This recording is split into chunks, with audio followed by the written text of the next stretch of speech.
Right then, guys, here we are then. Our March auction is done and dusted. And yeah, yeah, it was a little bit of a marathon event, wasn't it? It seemed harder than February. I don't know why, but it did seem harder than February. Yeah. So we certainly had 3 pretty hectic days, I think it's fair to say. And 3 good days. So obviously some star cars as usual, some star memorabilia lots as usual, but generally speaking, I'm quite pleased. You quite pleased? Really good few days, I felt. The industry's changed a lot. We're having to change with it, and so are owners and buyers and sellers and everybody else. So yeah, on the whole, I think it's quite encouraging. Really, it's funny how it's changed. So historically, our second sale of the year, which is the one we just had, obviously would be the best one. But about 3 or 4 years ago, that switched to the first sale of the year, which is the one we just had, so February. Sort of makes sense, I suppose. But then having said that, you would think that people would be still getting over Christmas and everything else and just back to people work. Are fed up with it, aren't they? Well, Christmas or us? You know, Christmas, both after 3 days. Yeah. No, Christmas. Yeah, you're probably right. And then you're a bit bored, aren't you? A bit stagnant. You're looking ahead, aren't you? And thinking, actually, do you know what? Yeah, let's hit the ground running. Let's be ready. Well, that is the case, because this is for the fourth year in a row now.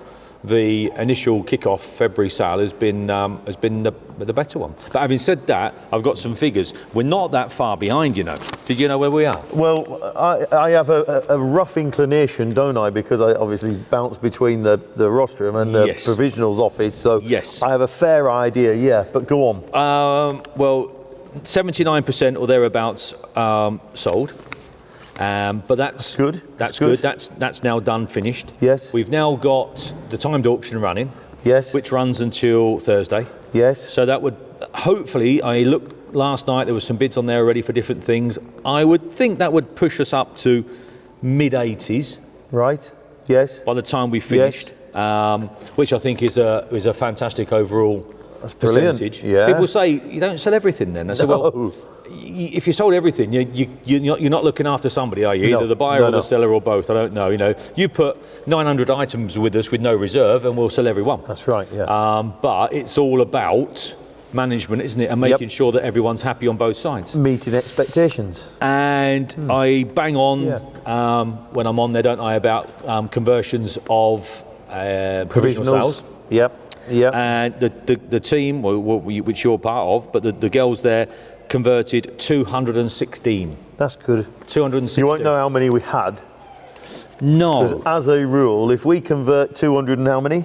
216. At 216 conversions, I'll stick my chin out and I bet there's 50 that we don't convert.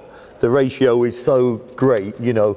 There aren't that many that we don't convert. I normally say about 90%. It might slip back a little bit to maybe 80, 85%. But it's fair to say that we convert just about all. We convert the line share, and that is the importance, as you say up there. I've heard you say it, and I said it a couple of times, to get your name on something, and then you're in the driving seat, aren't you? Simple as that, you know. Well, as I say when I'm up there, this is what happens. You know, a car falls short of reserve, whatever it might be. And the minute you bang the hammer down, someone rings the office and thinks, I'll try and have a go. Whereas if you've got your provisional sale on, then we can make some notes, but no, you're in the driving seat. That's right. Almost, physically. Well, you've certainly got first dibs on that item, haven't you? Yeah. You know, so that is very important, yeah. I thought there was a few really good ones. The ones that I had interest in, I looked at. One in particular springs to mind, and Colin, the owner, has just left actually. He brought down some other bits. The iTow, the Marina van, because I love that British Island era. That went on to achieve about 15,000. So he's really, really pleased about that. I think I saw him doing cartwheels. What's he doing out there? Well, backflips. He was thinking about it. Yeah, well, he was thinking about it. That's it, yeah. Joking aside, he's a nice guy, Colin, isn't he? Smashing lad. And he says this is his last classic now. He's done. He's had enough. He's got of an age where he's struggling a little bit. And anyway, I just said, I bet you £1 you have another one. I bet he does. I bet he does. But anyway, there you go. So we've known Colin for a long time, so we're having a bit of joke. But he's been a big he's actually for the a nice industry. guy and a very, very good, genuine guy. and a true enthusiast, isn't he? Yeah, he's one of life's good guys. He is, yeah. Anything that stuck out for you? Without having a walk round and a look round, not a great deal, if I'm quite honest. No. What did I sell that went on and on and on? Obviously, I did a bit more on the rostrum again this time, and I thank everyone out there who had a bid, or multiple bids, even better still. Thank you. And I thoroughly enjoyed myself up there most of the time. And Jack the same. He did more. He did really, really well. And there was a car, Hillman GT. I think I sold that one. And we all knew it was going to do considerable amount, and it did indeed romp on. I think it was similar to the ITAL, wasn't it? Did it not do 15-ish? I can't remember. I think it was about 15-ish. I think.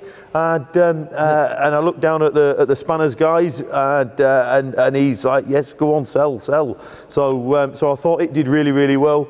The little Husky over there, again, I spoke to the vendor of that the week prior. That was a late entry.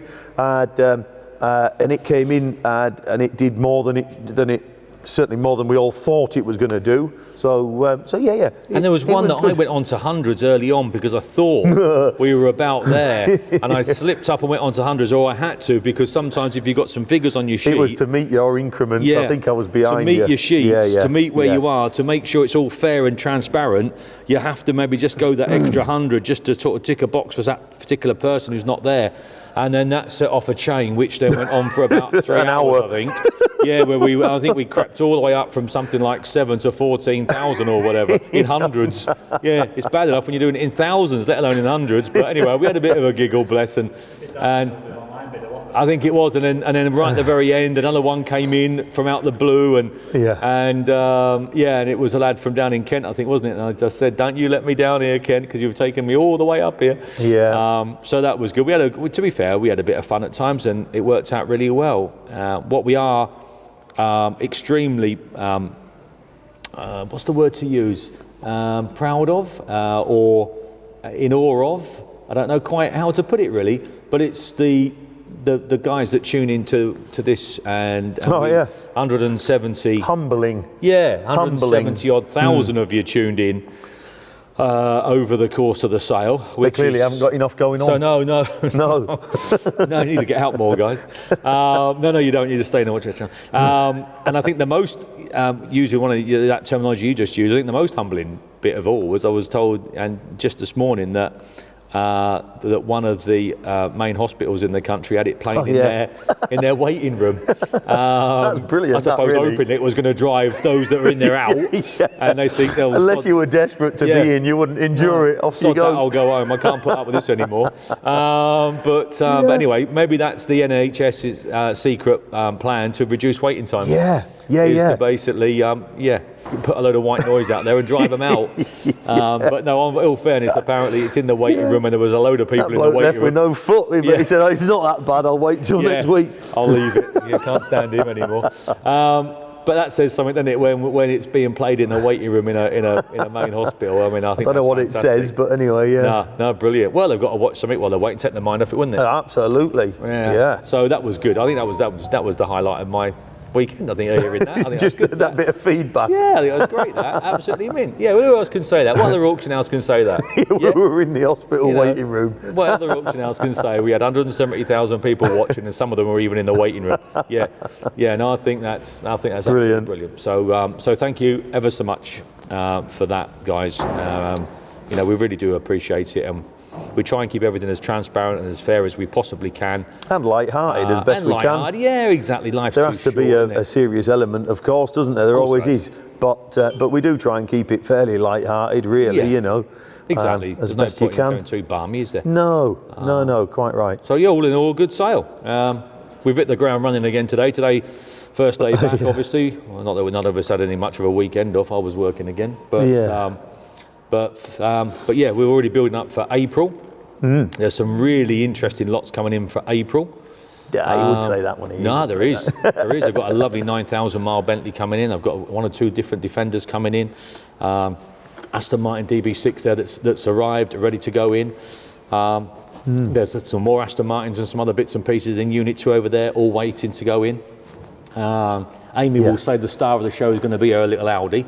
Oh, is that in next time, is it? I see it in the shed, Amy's just upgraded her Audi, a little red Audi A1 over there is going through. Been a good little car for that. I can't think of an excuse to keep it, Paul. I wish I could. I've been racking my brains because I don't really want to sell it. But we haven't really got a use for it. It's such a shame because it's a lovely little car. Anyway, that's going under the hammer in April as well. So, yeah, there's all sorts happening. There's all sorts happening. So, yeah, keep tuned and we'll keep you posted as best we can. That'll do. Over and out. See you later. Ta-da.